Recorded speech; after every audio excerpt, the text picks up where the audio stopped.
reacción, ¿verdad? Es una respuesta. Si nosotros como médicos permitimos que esa respuesta evolucione, yo ahí, ¿qué voy a tener? La acumulación de sudado. Ahora, cuando yo voy a tener a un paciente, eso me olvidé de aclarar al inicio de la clase, cuando vamos a tener un paciente que me empiece a hacer lesiones y me empiece a tener características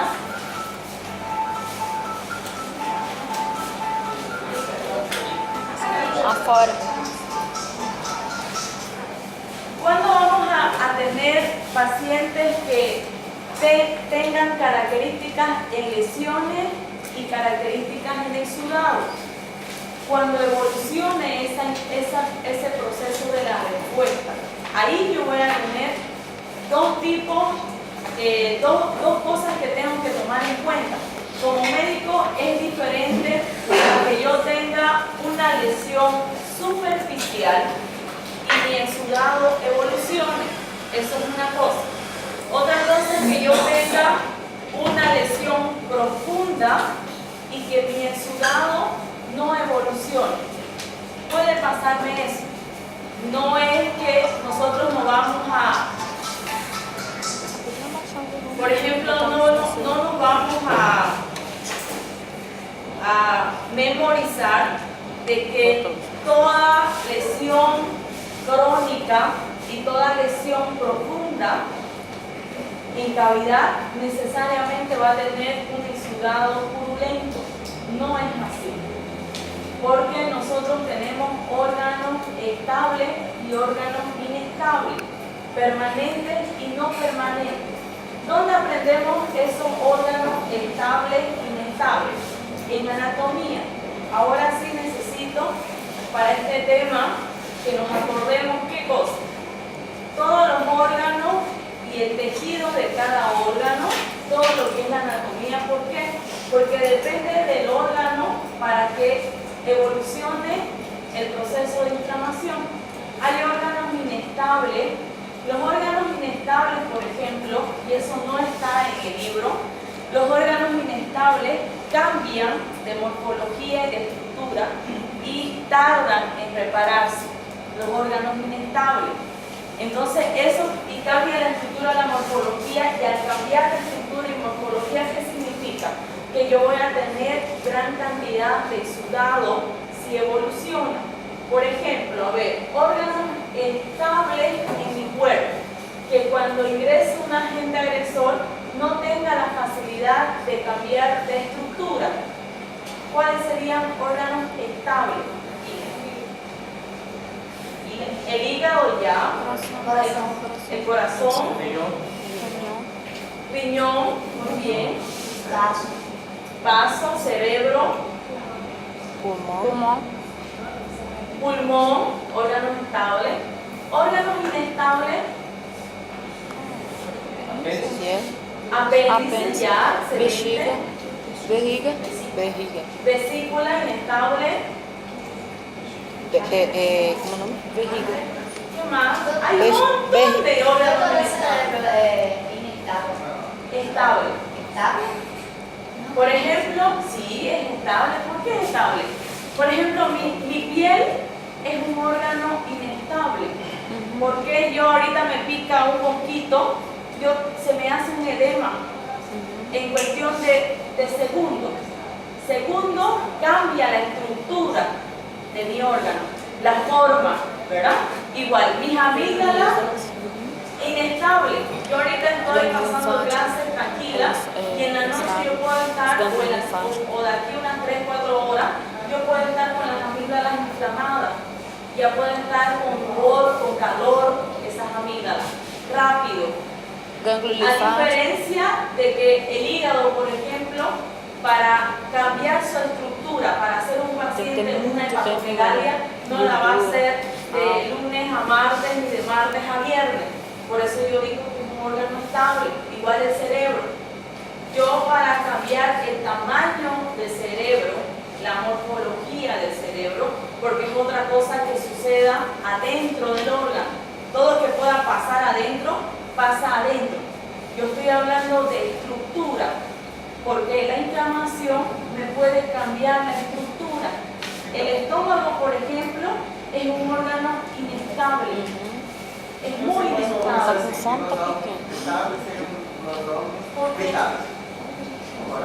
Sí, órgano vital. También puede llamar. De cerebro de tipo Alzheimer, que é uma atrofia do cérebro. Sim, mas ele é com o tempo. Mas não é com o tempo, não de uma hora para outra. Demora. Ahora, ¿por qué yo les hablo del tiempo? Porque yo les he dicho, ahorita ustedes, los que me han escuchado bien, los que están atentos bien a la clase, se han dado cuenta que yo les he hablado de la picadura que es rápida. Les he hablado de la amigdalitis, les he dicho hoy día en la noche. Estamos hablando de menos de 24 horas, ¿verdad? De menos de 48 horas, menos de 72 horas. Entonces, si cambia la estructura, tendría que recuperarse rápido, pero no. Mientras más rápido es el cambio de estructura, es más lenta la recuperación. Y por ejemplo, yo puedo tener reacciones, que vendría a ser inflamación, respuestas, reacciones en órganos estables e inestables, y no va a ser lo mismo. A eso es lo que quiero ir antes de empezar la clase. Inflamación, nosotros la vamos a aprender aquí en la clase como concepto. Todo lo que es patología general, solamente que nos enseñan los conceptos. Nosotros, por nuestro criterio personal, como nos guiamos por la etiología y la anatomía, vamos a ver si ese exudado va a evolucionar rápido, si yo estoy con mucosa, si no estoy con mucosa, ¿verdad? Si yo estoy con un tejido estable, inestable, si va a cambiar rápido, no va a cambiar rápido. Si mi paciente, por ejemplo, está con una amigdalitis y yo estoy lenta, ¿no? Actuando un tratamiento muy lento, ¿qué puede pasar si tiene la facilidad de cambiar de estructura? ¿Por qué creen que hay personas que se operan de amigdalitis, itis? Si es una simple inflamación, ¿por qué se operan? Si es una itis, yo tengo una dermatitis, me pongo una crema y no es más, ¿verdad? Pasa la dermatitis. No necesito extraerme toda la piel del cuerpo. Y yo ahora tengo que empezar ya a diferenciar la gravedad, porque esto se va a clasificar. Y lo hemos empezado a clasificar la última clase en lo que es agudo y crónico, ¿verdad? Les he comentado ya de lo que es el subagudo, porque está en el tema. Y vamos a hablar también del exudado. ¿Cómo es el exudado? Va a cambiar y va a evolucionar, va a ser seroso, qué contiene el seroso, el fibrinoso, el supurativo y las características. Aquí, por ejemplo, hemos hablado del tiempo, menos de 15 días en una fase aguda. También hemos hablado de que es sintomática, se presentan rápido los signos y síntomas, todos los cambios vasculares y exudativos, tisulares. Tisulares llamamos a lo que es exudativo, o sea, todo lo que es tejido. El tejido va a empezar a enfermar y a eliminar la célula, el líquido intracelular, que no necesariamente se va a localizar en el espacio intersticial. Aquí podemos eliminar afuera del espacio intersticial. No necesariamente vamos a hacer un edema. Eso es lo que se refiere cuando hablamos cambios vasculares y tisulares. Vascularización es cuando la irrigación empieza a disminuir. Se altera dependiendo, por ejemplo, en la hipertensión arterial. Vamos a ver qué sucede en las paredes de las arterias por el mismo hecho de hacer una hipertensión, por ejemplo. El paciente puede hacer una vasculitis y puede afectar y hacer un cambio vascular. Entonces, eso puede evolucionar y me puede hacer ruptura de paredes, vendría a ser la hemorragia, que es lo que sucede con los ACV o ABC hemorrágicos, ¿verdad? Por el proceso de la inflamación en las paredes de los vasos. Tenemos también células que hemos dicho, los polimorfos nucleares y los macrófagos. En la crónica, que es la más común, Es lo más común que nosotros vamos a tener. ¿Por qué? Porque el paciente muchas veces, cuando está iniciando el proceso de la respuesta, lo primero que hacen las personas es automedicarse. Lo primero que sucede, ¿verdad? Entonces nosotros desde ahora, desde que estamos en la universidad, nos tenemos que acostumbrar a aceptar pacientes crónicos. La mayoría nos llegan en fase crónica. ¿Cuándo? Cuando hay cambios proliferativos, cuando la sintomatología es leve. En el libro, lo que me estudian del libro de patología de Robin, por ejemplo, en el libro solamente habla de asintomáticos, solo de asintomáticos. Ahora, mi paciente puede tener una sintomatología, que eso es lo que nos puede confundir. ¿Por qué? Porque, por ejemplo, la apendicitis que está evolucionando y me va a ocasionar una peritonitis, tiene un dolor característico, es un dolor en una región, en el abdomen, pero se vuelve asintomático porque va a migrar ese dolor a otra región. Ahora, una vez que compromete toda la anatomía, va a empezar a hacer procesos de necrosis. El paciente va a empezar a no sentir dolor, pero a los movimientos que él va a hacer, por eso es que hay maniobras, ¿verdad? Ustedes van a aprender en semiología que hay maniobras. A los movimientos que él va a producir, que él va a estar haciendo, ahí sí va a empezar a tener sintomatología. ¿Por qué? Porque se relaciona con órganos vecinos, con órganos sanos que están alrededor. Entonces, a ese movimiento sí va a haber sintomatología. Por eso se dice que la inflamación crónica tiene una leve sintomatología. Leve sintomatología, ¿quiénes son los que hacen esa leve sintomatología? Los cambios proliferativos, o sea, los órganos que se enferman alrededor del órgano que está inflamado. Por ejemplo, ¿quién me avisa a mí? ¿Quién es el que me avisa que yo estoy con un paciente crónico? Es el órgano que está al lado o que se conecta. Yo les dije en la última clase un ejemplo de gastritis, ¿se acuerdan? Les hablé de la gastritis aguda, gastritis crónica. ¿Cuándo es aguda? ¿Cómo les puse el ejemplo para que podamos entender cuándo es crónica? En la inflamación aguda, por ejemplo, de la gastritis aguda, nosotros tenemos un ácido clorhídrico que yo les hablé en la última clase, que se encarga, enzima, hormona y ácido clorhídrico que se encarga de triturar los alimentos, ¿verdad que sí? Se secreta en una cierta cantidad, porque hay un límite del ácido clorhídrico, que va a triturar los alimentos. Pero, ¿qué sucede cuando nosotros ingerimos sustancias tóxicas o ingerimos en poca cantidad o en exceso ciertos alimentos que pueden hacer que exista una reacción de la mucosa gástrica?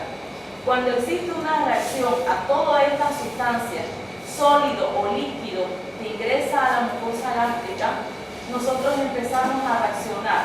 Nuestro mecanismo de reacción, en el caso de la mucosa gástrica, es la hipersecreción del ácido clorhídrico. Ahora, la mucosa gástrica, ustedes saben por la histología, que tiene un epitelio, una mucosa distinta al epitelio del esófago y del píloro, ¿verdad? Todo es diferente. ¿Qué va a pasar si yo estoy haciendo una hipersecreción? Si yo estoy solo en estómago, el paciente, por ejemplo, solo en estómago, no ha salido el ácido clorhídrico para ningún lado, está iniciando la inflamación. El dolor va a ser ¿dónde? En el epigastrio, solo en el epigastrio, nada más que en el epigastrio. Pero ¿qué pasa si mi paciente tiene signos y síntomas? Porque el agudo tiene, ¿verdad? Hay signos y síntomas. No hace caso a este paciente, no obedece al médico, toma lo que quiere, se va a la farmacia para ese dolor, ese malestar, se toma Digestán, se toma lo que es fármacos para la digestión, para el dolor, que es lo primero, ¿no? Para todo que es dolor, no importa qué causa, pero quieren calmar el dolor y ya. Se siente curado, sigue. Va a evolucionar y va a pasar más de 2 semanas. ¿El qué va a empezar a sentir? Va a empezar a tener otra sintomatología, ya no aquí, en el epigato. Va a empezar a sentir acidez, esa quemazón, ese ardor que le llamamos pirosis, ¿verdad? Va a empezar a sentir la pirosis. Esa pirosis, ¿qué significa? Que me está migrando el ácido clorhídrico del estómago hacia el esófago. Está migrando. Ahora, ¿por qué sentimos ardor, quemazón?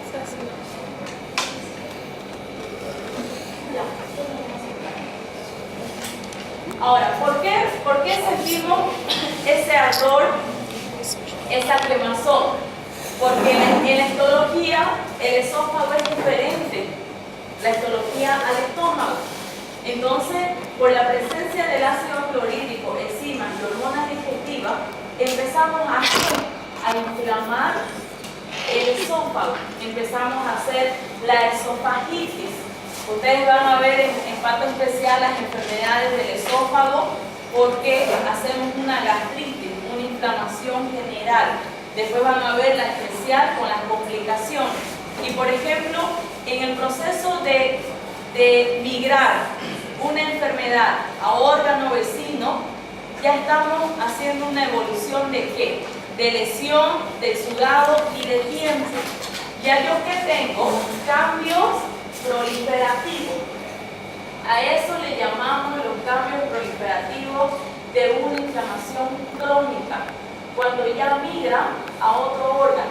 Si mi paciente viene y me dice, doctora, yo estoy con acidez desde ayer, solo desde ayer.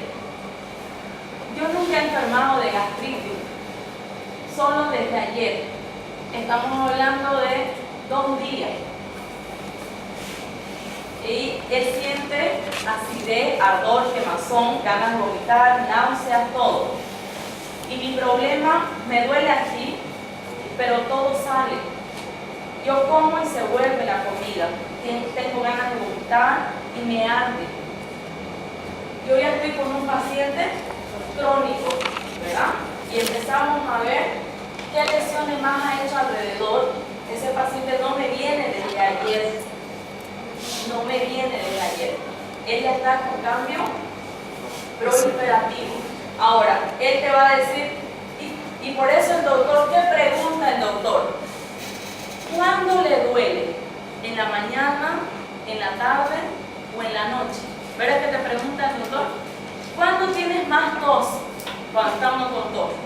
¿Tienes más tos en la mañana, en la tarde o en la noche? ¿O todo el día? Esa flema sale oscura en la mañana, en la tarde o en la noche.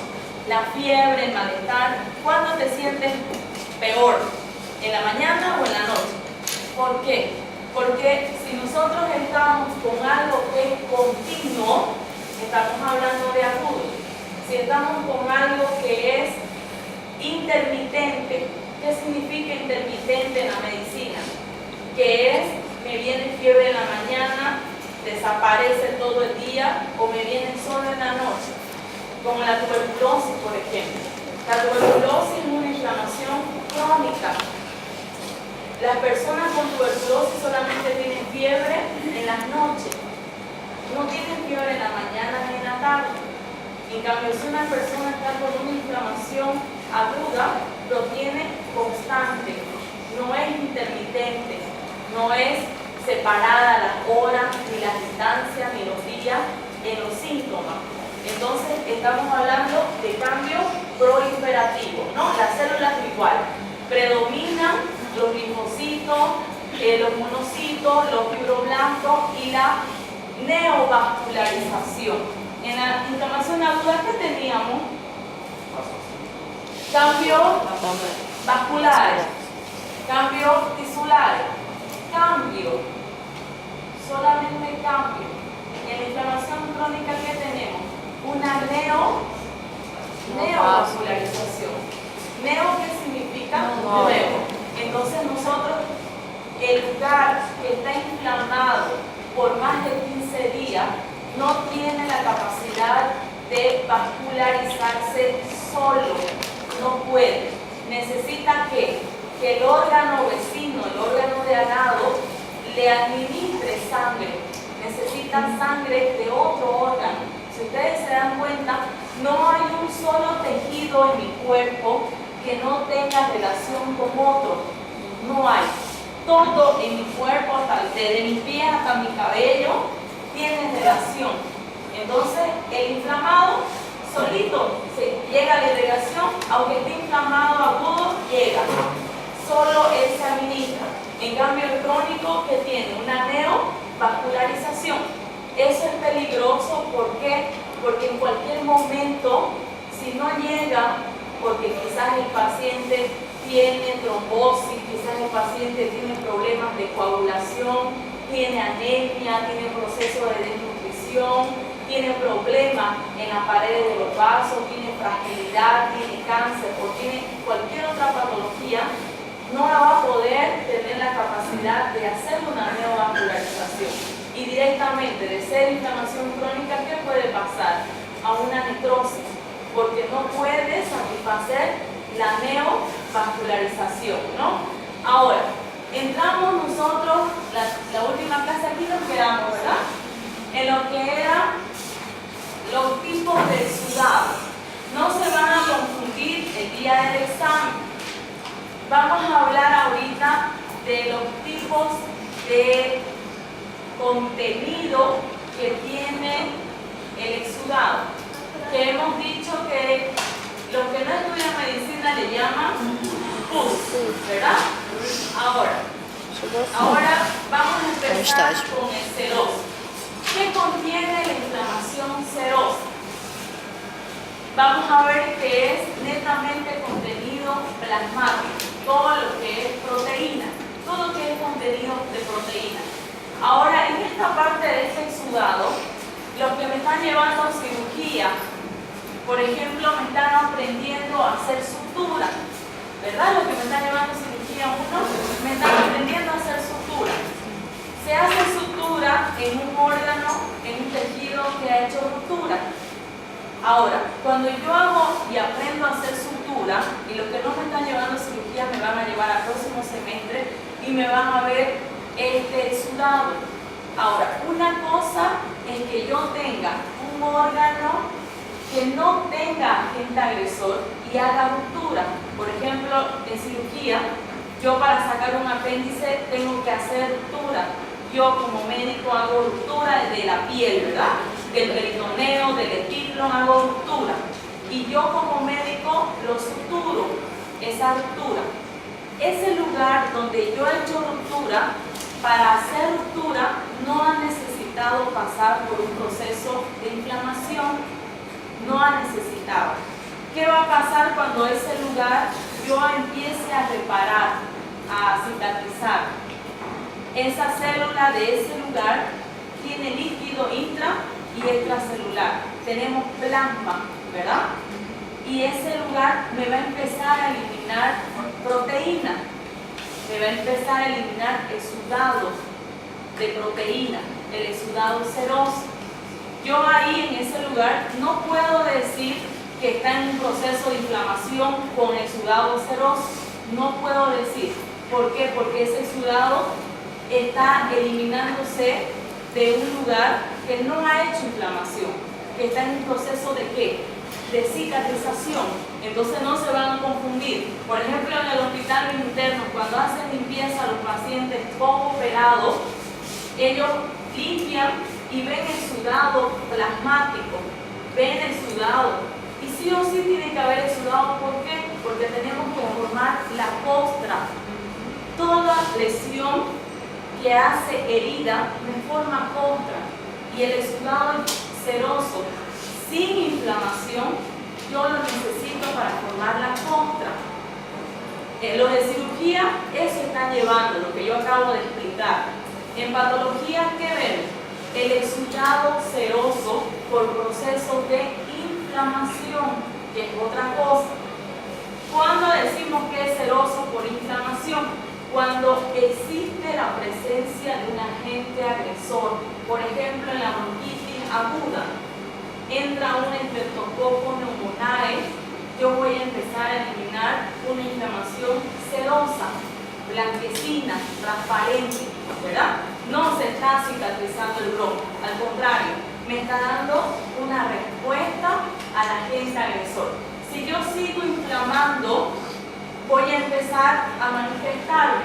¿Cómo se manifiesta, por ejemplo? ¿Cuáles son las enfermedades más comunes que se presentan o las lesiones, inflamaciones más comunes que se presentan con signos de ampolla o vesícula? Por ejemplo, claro, el herpes está ahí, ¿verdad? Otra encarnación, sarampión, varicela, Isso que eu ia varíola. falar, a zoster, né? Também. Otra cosa, ustedes han llevado hartísimas son las quemaduras, por ejemplo, de primer grado. ¿Verdad que las personas se ponen al sol, especialmente los que son blancos o una piel delicada, cuando se ponen al sol sin protector solar, ¿qué empiezan a hacer? Ampolla, vesícula, ¿verdad? Empiezan, pero ¿reacción a qué? Al sol, solamente a los rayos ultravioletas, ¿verdad? Empezamos a inflamar, eso ya es una inflamación. Cuando mi paciente presente exudado, siempre, donde yo vea un exudado igual. Los estornudos, por ejemplo, no es que yo no le doy importancia a un estornudo. Si yo estornudo, al estornudar, ¿qué estoy eliminando? Secreción, exudado, no lo veo, porque ¿qué es lo que hacen las personas que no son médicos? Cuando yo elimino una cosa verde, ¿no? Ahí sí es grave. Ahí sí estoy enfermo. Pero cuando yo elimino una cosa serosa, no estoy enfermo. Que yo me queme mi piel y me salga una ampolla, no es enfermedad. No pasa nada. Me pongo lo que sea y se pasa. Eso piensan los que no estudian medicina. Para nosotros, ¿eso qué ya es? Una reacción por inflamación. Eso ya está inflamado. Igual, si yo le hablo a una persona, obviamente que hay que aclarar, ¿no? Hay que aclarar por qué. Porque si yo le digo, tu brazo está inflamado, las personas, ¿qué van a pensar? Voy a perder mi brazo. Mi brazo está lleno porque ¿qué es lo que cuando yo hablo de inflamación, las personas, ¿qué se les viene a su mente? Pus. Y no una pus serosa, una pus purulenta, amarilla, verde claro, verde puro o con sangre, ¿verdad? ¿Se imaginan algo grave cuando yo hablo de inflamación? Cuando a mí ya me pica, prurito en mis amígdalas, ya empiezo a sentirme grave, mal, ahí yo ya me siento, estoy enfermo, estoy con amigdalitis. Pero al inicio de la amigdalitis, cuando yo ya siento un malestar y leve sintomatología, no estoy con amigdalitis. Y sin embargo, ya existe una inflamación. Las ITS, ¿verdad que sí que las ITS se manifiestan con ampolla, con exudado o no? La vaginitis, la sífilis, el cancro, toda enfermedad de transmisión sexual, ¿acaso no se manifiesta con exudado? Exudado del cuello uterino, de la vagina, exudado por el pene, cambia el exudado, va evolucionando el exudado. Ahora ustedes han visto en microbiología todas las ITS, ¿verdad que sí? Transmitido En sexualmente. microbiología se lleva las